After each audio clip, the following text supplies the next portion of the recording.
Hello everyone, welcome back on my video. તો આજે આપણે સ્વાધ્યાય 1.1 નો ક્વેશ્ચન બીજો. આમાં આપણે એ સમજવાનું છે કે કઈ રીતે અલ્પવિરામ મૂકવા. જો એક રકમો આપેલી છે, અમુક રકમો જે શબ્દમાં આપેલી છે, શબ્દમાં જે સંખ્યા આપેલી છે એને અંકમાં લખવાની છે અને યોગ્ય રીતે એના અલ્પવિરામ મૂકવાના છે. તો ચાલો આપણે આજે જો પેલી સંખ્યા લખેલી છે 73,75,307. આની સૂચના જુઓ, યોગ્ય રીતે અલ્પવિરામ મૂકો અને સંખ્યા લખો. તો સૌથી પહેલા આપણે હું જે કહું છું ને એ રીતે કરશું તો તમારી ભૂલ થવાની શક્યતા 0 થઈ જશે.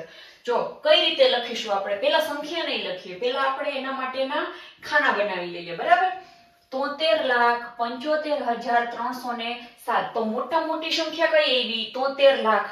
તો આપણે ત્યાંથી ને ચાલુ કરીએ. બરાબર, 73 લાખ. તો આપણે ક્યાંથી જવું પડશે? એકમ, દશક, સો, પછી અલ્પવિરામ. ભારતીય સંખ્યા પદ્ધતિ પ્રમાણે પહેલા 3 આંકડા પછી અલ્પવિરામ, પછી બે આંકડા પછી અલ્પવિરામ. બરાબર, તો એકમ, દશક, સો, હજાર, 10,000, લાખ અને 10 લાખ. આપણે 10 લાખ સુધી જવાનું હતું કારણ કે શું છે, અહીંયા 73 લાખ લખેલા છે. બરાબર, ચાલો તો આપણે જોઈએ. 73 લાખ એટલે અહીંયા લખશું 73 લાખ. 73 લાખ આપેલા છે એટલે લખી દીધા 73 લાખ. 75,000, આ હજારની જગ્યાએ શું લખવાનું છે? 75. બરાબર, હજારની જગ્યાએ લખું 75 અને પછી શું લખેલું છે? 307. તો અહીંયા લખી નાખો 307. આ રીતે લખશો તો ક્યારેય ભૂલ થવાની શક્યતા રહેશે નહીં. આને હું જે અહીંયા બાજુમાં લખી દઉં છું સરખાઈ સમજવા માટે. 73,75,307. આ રીતે આપણો ફાઇનલ જવાબ આવી જશે. ચાલો હવે છે 9,05,41,. આમાં ફરીથી આપણે ભૂલ પડવા દેવી નથી. જો અહીંયા ખાલી 9 કરોડ આપ્યું છે, પછી 5 લાખ આપ્યું, એટલે દશક વાળો 10 વખત લાખ આપ્યું નથી, લાખનું એક જ વખત આપેલું છે. પછી 10,000 વાળી સંખ્યા પણ આપેલી નથી અને ડાયરેક્ટ 41 આપેલું છે. આવી સંખ્યા હોય ત્યારે વિદ્યાર્થીઓને ભૂલ થવાની શક્યતા વધી જતી હોય છે. તો આપણે શું કરીશું? પહેલા શું કરી લેશું? ખાના કરી લેશું, એટલે ભૂલ પડશે નહીં. ચાલો તો ભૂલ ના પડે એટલા માટે આપણે શું કરી લઈએ? પહેલા ખાના કરી લઈએ. 41 પહેલા જોઈએ અહીંયા એકમ, દશક, સો, પછી અલ્પવિરામ 1000, 10,000, અલ્પવિરામ લાખ, 10 લાખ, અલ્પવિરામ અને કરોડ. બરાબર, આવી રીતના ખાના આપણા સેટ થઈ ગયા છે. હવે આપણે લખીશું 9 કરોડ. 9 કરોડ આપેલું છે એટલે અહીંયા આવશે 9 કરોડ.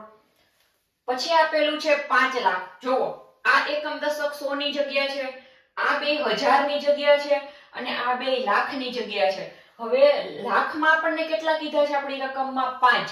તો એક જ ખાનું ભરાશે. એક જ ખાનું કયું ભરાય?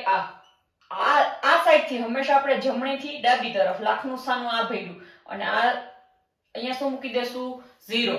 બરાબર, તો અહીંયા લખ્યું છે આપણે 9 કરોડ 5 લાખ અને 41. જો 1000 વાળા કોઈ જગ્યા ભરેલી છે નહીં, કેમ કે અહીંયા 1000 વાળી કઈ સંખ્યા આપી નથી. તો 1000 વાળી જગ્યાએ આપણે શું મૂકી દેશું? 0. અને ડાયરેક્ટ આપેલા છે આપણને 41, એટલે 100 વાળું સ્થાન પણ શું રહેશે? આપણું ખાલી. એટલે જ્યાં સ્થાન ખાલી રહે ત્યાં મૂકી દેવાનું છે 0. તો આને વચ્ચાશે 9 કરોડ 5 લાખ 41.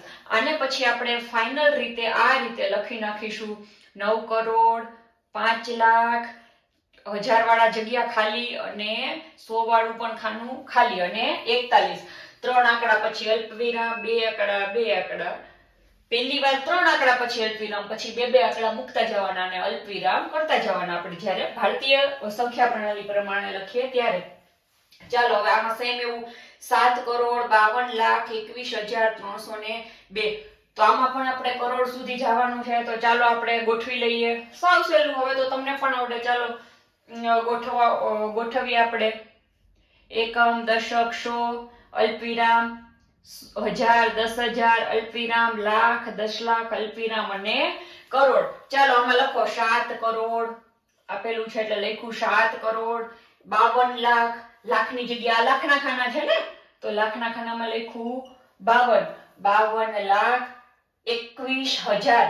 1000ના જે ખાના આ બંને છે તો એમાં લખશું આપણે 21,000 અને 302 તો અહીંયા લખ્યું 302 7,52,21,302 ફાઇનલ ફટાફટ ચાલો લખી નાખીએ છીએ આપણે 7,52,21,302 ચાલો હવે આવ્યું 58,423,202 ચાલો હવે તમે મને કયો આ સંખ્યા વાંચીને તમને તરત મગજમાં આવશે કે 58 મિલિયન બસ અહીંયા જ અટકી જાઓ સીધું મગજમાં આવ્યું કે આ કઈ સંખ્યા પ્રણાલી છે આંતરરાષ્ટ્રીય સંખ્યા પ્રણાલીમાં કેવી રીતે અલ્પવિરામ મૂકીએ ત્રણ આંકડા મૂકતા જાઓ અલ્પવિરામ કરતા જાઓ બરાબર તો ચાલો અહીંયા શું આપ્યું છે છેલ્લે 202 તો આપણે એકમ દશક સો બરાબર પછી શું કર્યું આપણે અલ્પવિરામ પછી આ ત્રણ ખાના એ લોકો શું વાંચશે 1000 ના વાંચશે આ ત્રણ ખાના 1000 ના વચ્ચે છે અને પછી જે ખાનું આવશે એ ખાનું કોનું આવશે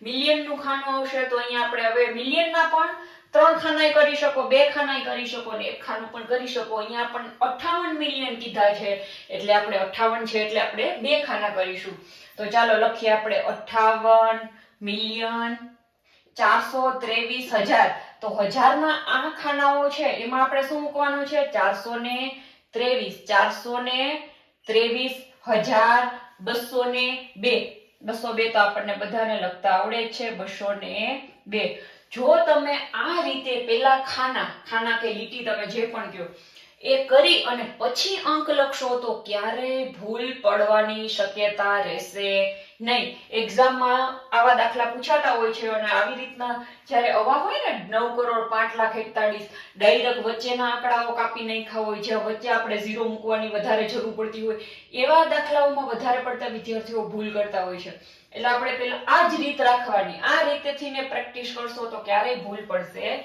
નહીં ચાલો આનો જવાબ લખી નાખીએ છીએ 58,30,202 ચાલો 23,30,010 જો આ પાછું આપણું ભારતીય પ્રણાલી પ્રમાણે આવી ગયું તો ભારતીય પ્રણાલીમાં અહીંયા આપણે ત્રણ આંકડા એ કર્યું તો આપણે એવું કરશું નહીં ભારતીયમાં કેવું કરશું બે પહેલા 3 પછી બે ચાલો 23 લાખ સુધી મારે જવાનું છે તો એકમ દશક સો અલ્પવિરામ 1000 10,000 અલ્પવિરામ લાખ 10 લાખ બરાબર ને 10 લાખ સુધી જવાનું હતું 23 લાખ બરાબર તો ચાલો હવે લખો લાખ વાળા ખાનામાં હું શું લખીશ 23 1000 વાળા ખાનામાં હું શું લખીશ 30 કેમ કે અહીંયા શું આપ્યું છે 30,000 એટલે અહીં હું 1000 વાળા ખાનામાં મેં શું લખ્યું 30 અને પછી 30,000 અને કેટલા આપ્યા 10 જો 100 વાળું ખાનું આપ્યું નથી 410 કીધા હોય તો અહીંયા હું લખત 410 પણ ખાલી શું આપ્યું છે